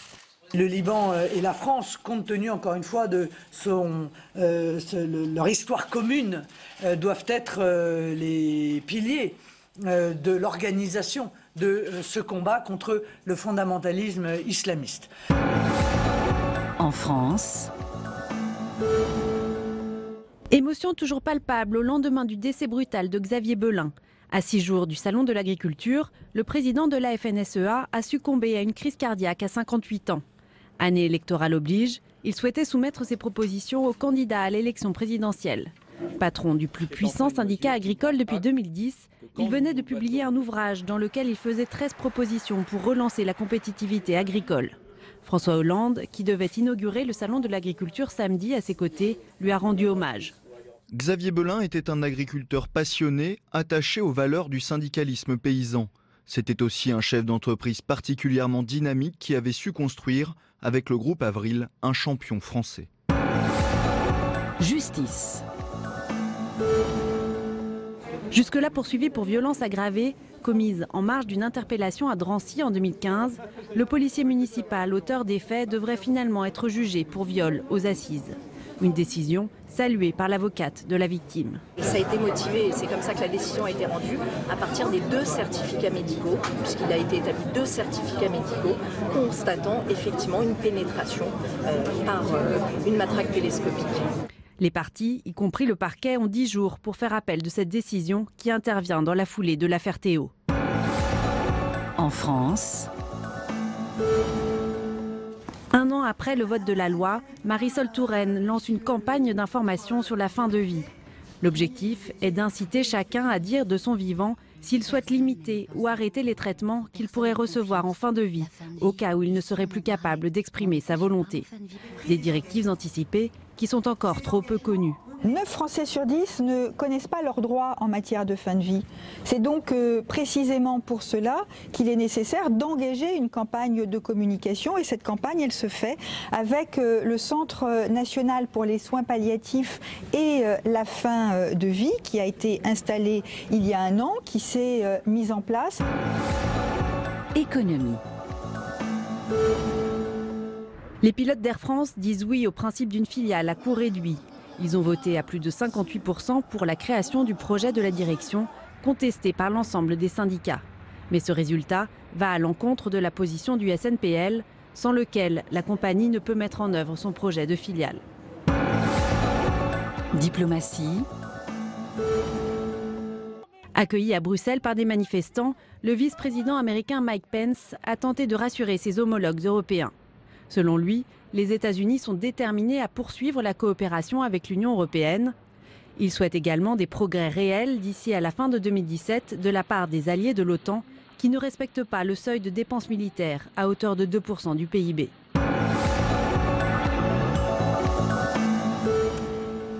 Et c'est l'heure de votre revue de presse pour découvrir ensemble les unes de vos quotidiens. D'abord le Figaro avec la santé. François Fillon qui clarifie son plan mais ne renonce à rien. Si le candidat reste ferme sur son ambition de réaliser 20 milliards d'euros d'économies sur le quinquennat, eh bien il présente désormais son projet en pointant des avancées pour les Français. Aujourd'hui en France, et cette une, la nouvelle ordonnance justement du docteur Fillon. À noter également que demain, sur Public Sénat, nous diffuserons depuis la Mutualité les différentes propositions des candidats sur leur programme santé. C'est donc à découvrir demain sur notre antenne. Enfin, Libération. Et cette une avec Donald Trump, plus que 1429 jours, un seul mois de Donald Trump à la Maison-Blanche aura suffi à donner le vertige à la planète. Expiration prévue en 2021, sauf s'il est réélu, prévient Libération. Voilà pour la revue de presse et tout de suite, c'est l'entretien pour aller plus loin ce soir.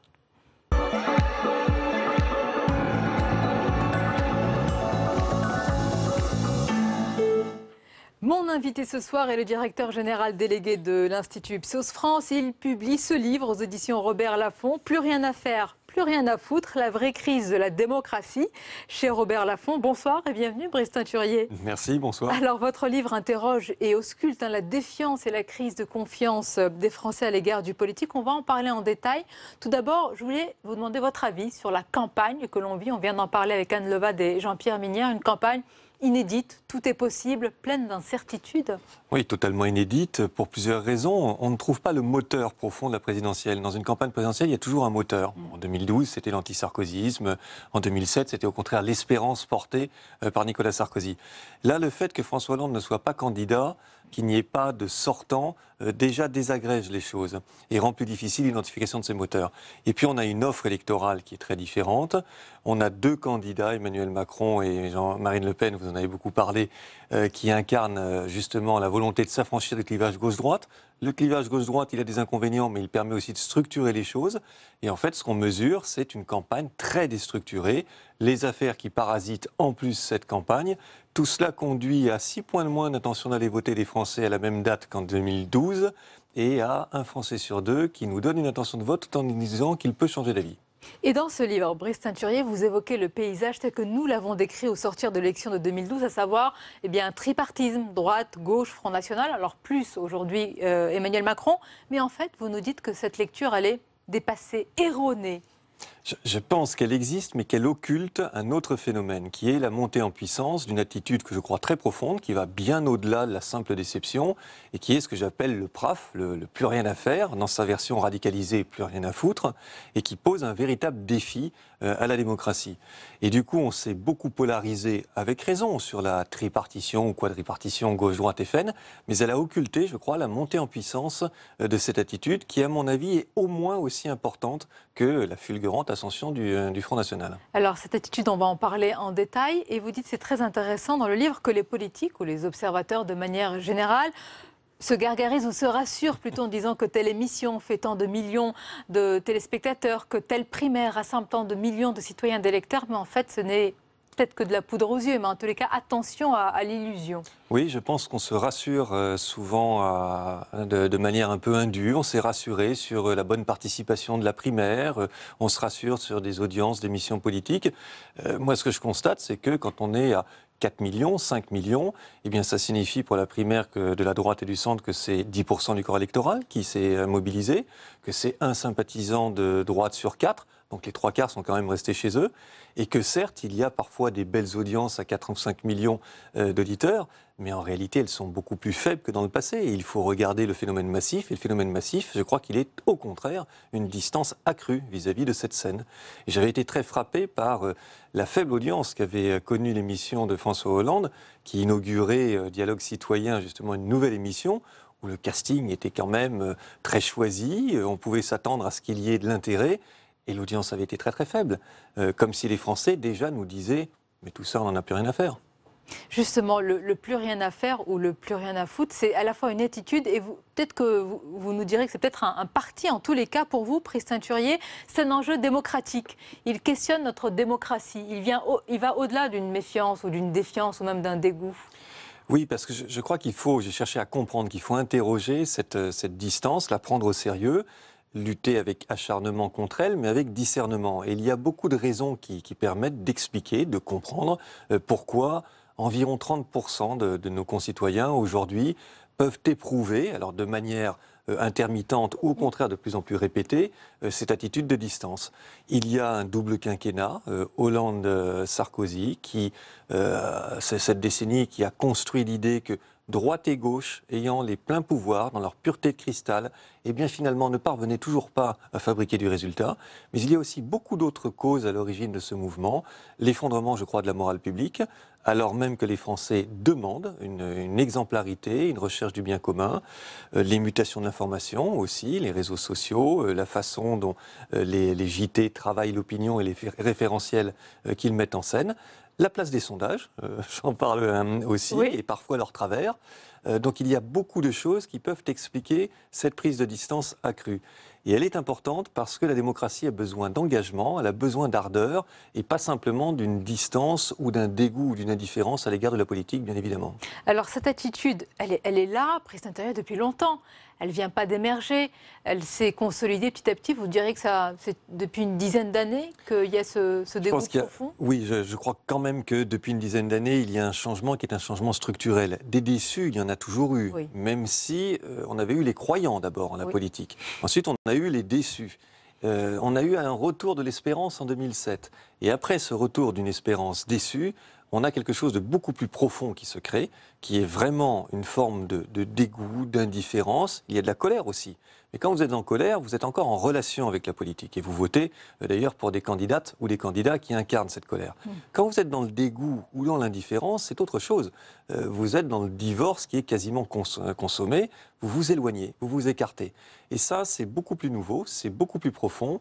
C'est lié aussi aux ruptures digitales qui ont été introduites par cette possibilité qu'ont les Français aujourd'hui de trouver des solutions tout seuls. Et du coup, ils ont le sentiment, non pas seulement que les responsables politiques sont impuissants, ça c'était la vieille crise du résultat des années 2000, mais qu'en plus ils empêcheraient les Français de mettre en place les solutions qu'ils seraient prêts eux-mêmes à trouver et à faire. Alors là, vous avez une attitude qui n'est pas simplement ce qu'on a pu connaître il y a 15 ou 20 ans, qui est beaucoup plus radicale et qui s'exprime véritablement dans un désenchantement. Sous sa forme polie, c'est ce que j'appelle le plus rien à faire. Sous sa forme radicalisée, c'est le plus rien à foutre. Mais alors, cette catégorie, on va l'appeler les prafistes, hein, les plus rien à faire ou plus rien à foutre. Alors, j'ai bien compris ce que vous dites, c'est-à-dire qu'il ne faut pas les confondre avec les électeurs frontistes, parce que les électeurs frontistes sont encore des croyants dans la politique, qui votent pour Marine Le Pen. Mais alors, si vous deviez nous décrire un portrait robot ils représentent quand même un tiers, hein, c'est ça, de l'électorat. Un tiers des Français. Ça ne veut pas dire que c'est un parti, c'est une attitude d'abord. Alors si elle est répétée et si elle est intense, elle peut construire un groupe social à part entière. Mais c'est d'abord une attitude. En revanche, en termes de caractéristiques, il y a des caractéristiques sociologiques, mais finalement assez tenues. Ce sont effectivement des Français qui se recrutent davantage dans les milieux populaires que dans les milieux soit très diplômés, soit aux revenus élevés. Mais ce qui m'a le plus frappé, c'est de constater que dans la classe moyenne, vous trouvez beaucoup de personnes, de Français qui partagent cette distance accrue. Donc ils ne sont pas extrêmement typés sociologiquement. Il y a des jeunes, il y a des moins jeunes. Au début, je pensais que les plus âgés étaient les plus réticents à la praf-attitude. Bon, c'est assez vrai, mais ce ne sont pas deux mondes opposés. C'est quelque chose véritablement qui gagne, et je crois qu'en tout Français sommeille au moins un prafiste potentiel. Et ils vont peser sur le paysage, j'allais dire bouleverser un certain des derniers jours, et encore plus sur la présidentielle. Alors ils vont peser, oui, je crois, sur le résultat de la présidentielle, parce que certains candidats sont mieux armés que d'autres pour reconquérir les prafistes. Une campagne électorale, ça a quand même pour but de réengager des Français qui sinon s'abstiendraient. Et c'est ce qui va se produire, même si on voit bien que les moteurs là sont plus difficiles à allumer. Mais des candidats peuvent plus facilement que d'autres faire revenir une petite partie des prafistes. Alors les prafistes ne sont pas des frontistes, parce que les frontistes, vous l'avez dit, je crois, croient en la politique, croient en Marine Le Pen, mais malgré tout, c'est bien Marine Le Pen qui a le plus de capacité, a priori, à en faire revenir une petite partie. Il y a aussi Jean-Luc Mélenchon. Emmanuel Macron, par exemple, n'est pas sur ce type d'électorat. Il est sur un électorat de gens beaucoup plus diplômés, beaucoup plus inclus, qui croient en la politique, qui croient dans des solutions, qui ne sont pas des déclinistes. Et ça, ce n'est pas le profil des gens qui ont pris la distance à l'égard de la politique. Et pourtant, est-ce qu'on peut imaginer malgré tout que l'élection présidentielle, qui est l'élection reine chez nous, et bon, beaucoup dans d'autres pays, mais qu'il peut y avoir chez eux quand même une volonté de changement, d'espoir que pour ce scrutin majeur, ils vont un peu mettre de côté leur attitude et y aller? C'est ce qu'il faut souhaiter d'abord. Mais l'interrogation qu'on peut avoir, c'est si justement, d'année en année ou de décennie en décennie, il n'y a pas de plus en plus un désengagement qui va conduire à enrayer le mouvement classique de réengagement de ces catégories-là au moment d'une campagne électorale. D'habitude, une campagne, ça réengage, puis ensuite, éventuellement, ça déçoit. Là, les moteurs sont beaucoup plus éteints, donc il y aura une plus grande difficulté à faire revenir ces personnes en nombre conséquent dans le jeu démocratique. Et c'est pour ça que ça pose une question qui va au-delà de l'élection de 2017. C'est véritablement dans la capacité qu'a le corps social à trouver des référentiels communs. Et là, on parle des mutations de l'information. J'ai essayé de travailler sur cette question des référentiels et pas simplement à partir d'enquêtes d'opinion. Et ces enjeux-là, ils touchent à notre relation à la démocratie, à notre capacité à nous engager, à la capacité qu'ont les Français à se sentir aussi écoutés. Les réseaux sociaux peuvent apporter des réponses qui parfois écartent les Français du jeu démocratique, mais elles peuvent aussi être une partie de la solution. Les civic tech, leur développement, les opportunités qu'elles produisent, qu'elles proposent, peuvent ressourcer la démocratie dans un sens tout à fait souhaitable. Mais là, de ce que vous nous dites, et c'est partagé par de nombreux experts et par les Français, que cette élection présidentielle, elle va être majeure. Ça va être un moment très, très, très important, justement. S'il y a tant de monde qui ressentent cela, c'est qu'on attend des réponses et des réponses concrètes. Oui, mais vous savez, j'en suis à ma 6e élection présidentielle. On vous pose à chaque fois la même question. Non, j'ai toujours entendu que l'élection était cette fois-ci absolument déterminante, que vraiment c'était la dernière des dernières. Quand on voit les niveaux de certains candidats, est-ce qu'on ne se dit pas que celle-ci est particulière? Bien sûr, les choses se sont aggravées. Je pense que les enjeux sont de plus en plus importants dans un monde qui est complexe, avec des urgences, et surtout un pays qui n'est pas résigné et qui commence à être exaspéré et en colère. Donc il y a véritablement un rendez-vous très important. Et le décalage entre l'importance des enjeux et la façon dont une partie croissante des Français se détourne de la politique est extrêmement préoccupant.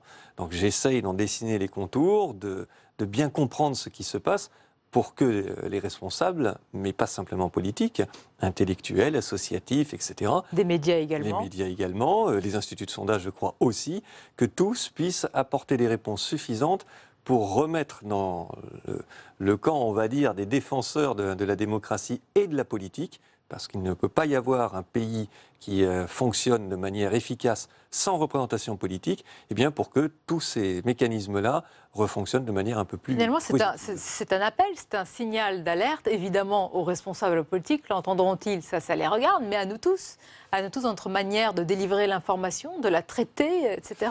Oui, je n'ai pas voulu faire un livre à charge et trop facile sur la crise du politique, les politiques qui n'y arrivent pas, ça va beaucoup plus loin. etc. Je pense qu'on les transforme aussi parfois en bouc émissaire à mon compte.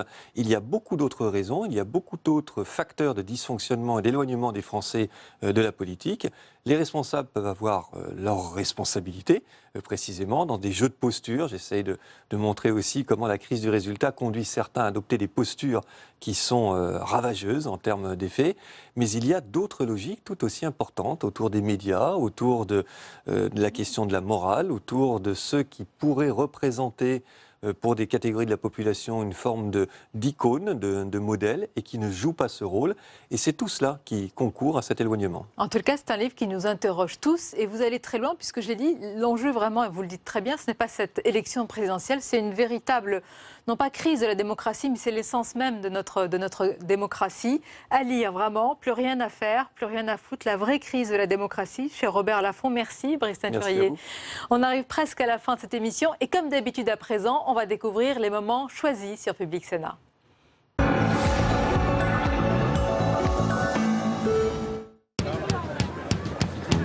C'est une lame de fond qui progresse et cette année, Geert Wilders et son parti de la liberté, le PVV, se mettent à rêver. Résolument anti-européen et anti-islam, il pourrait devenir la principale force politique des Pays-Bas. C'est au cœur du pouvoir à La Haye que Donny Botsink, sympathisant, rêve tout haut d'une victoire en mars 2017. Donc voici le Parlement. Ici travaille Geert Wilders. J'espère qu'il sera nommé Premier ministre, que moins d'immigrants viendront aux Pays-Bas et moins d'islam aussi. Et aussi un meilleur système de santé. Leur modèle, c'est le décret controversé de Donald Trump interdisant l'entrée du territoire à des ressortissants de 7 pays musulmans. Mais encore plus strict, le leader populiste néerlandais veut fermer les mosquées et faire interdire le Coran.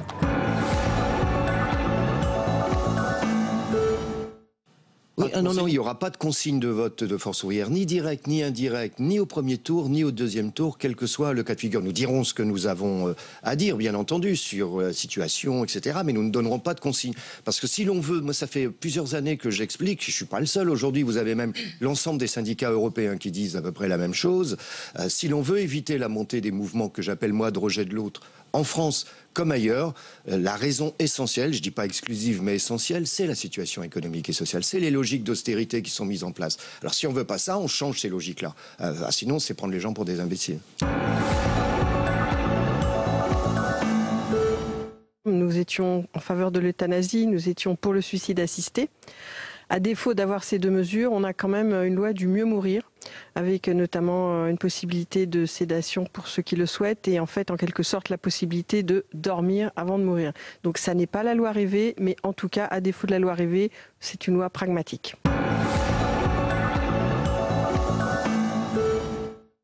Pourtant, 20 ans plus tard, la jeune femme a forcé la grande porte du 7e art. Tandis que notre équipe suit Ouda sur la plage de Cannes, la réalisatrice reçoit un coup de fil de son producteur, Marc Benoît Créancier. Un coup de fil qui lui annonce que son film va connaître un écho planétaire. Je suis à Cannes, tu te rends compte, je suis à Cannes et tu m'apprends qu'on est au Golden Globe, quoi. On est au Golden Globe. On est au Golden Globe. Ah purée.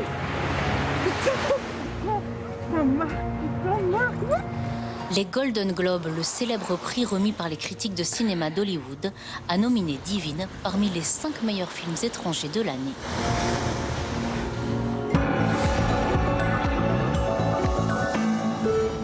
On ne peut pas dire qu'on ait agi en pleine lumière. Si on veut que les choses changent... Plus de transparence pour vous. Dans la zone euro, il faut plus de transparence. Il faut un vrai gouvernement économique, financier, budgétaire, avec un ministre à temps plein et non pas l'un des ministres des Finances. Il faut un budget de la zone euro. Il faut une direction du Trésor de la zone euro. Peut-être faudrait-il aussi une chambre de la zone euro. Bref, nous sommes à la fin d'une époque. L'euro pourrait être en difficulté si on ne trouvait pas de solutions appropriées. L'heure est venue de mettre en place un vrai gouvernement de la zone euro avec une légitimité démocratique. Dans cette zone, on n'avait pas l'habitude de voir l'animal sauvage. Là, cette année, ici, c'est la première année. Ouais. C'est vraiment le loup est présent ici que depuis 4-5 ans. Quoi. Alors, il y en avait dans la vallée derrière, des attaques, et ici, on n'avait pas encore eu. Voilà, le troupeau de René Laurent, c'est environ 500 brebis. Cette présence du loup, pour lui, c'est un stress permanent. Les problèmes par rapport au loup, maintenant, on ne laisse plus dehors la nuit. De peur d'être attaqué. Avant, on les laissait dans des parcs la nuit. Maintenant, tous les soirs, ça rentre. Systématiquement, été comme hiver. Été comme hiver. Ok. Le loup, quand il attrape, il égorge là-dessous, il la serre là, celui-là. Sous le cou, il mord très profond parce qu'il a une puissance phénoménale avec la bouche, quoi. Les dents.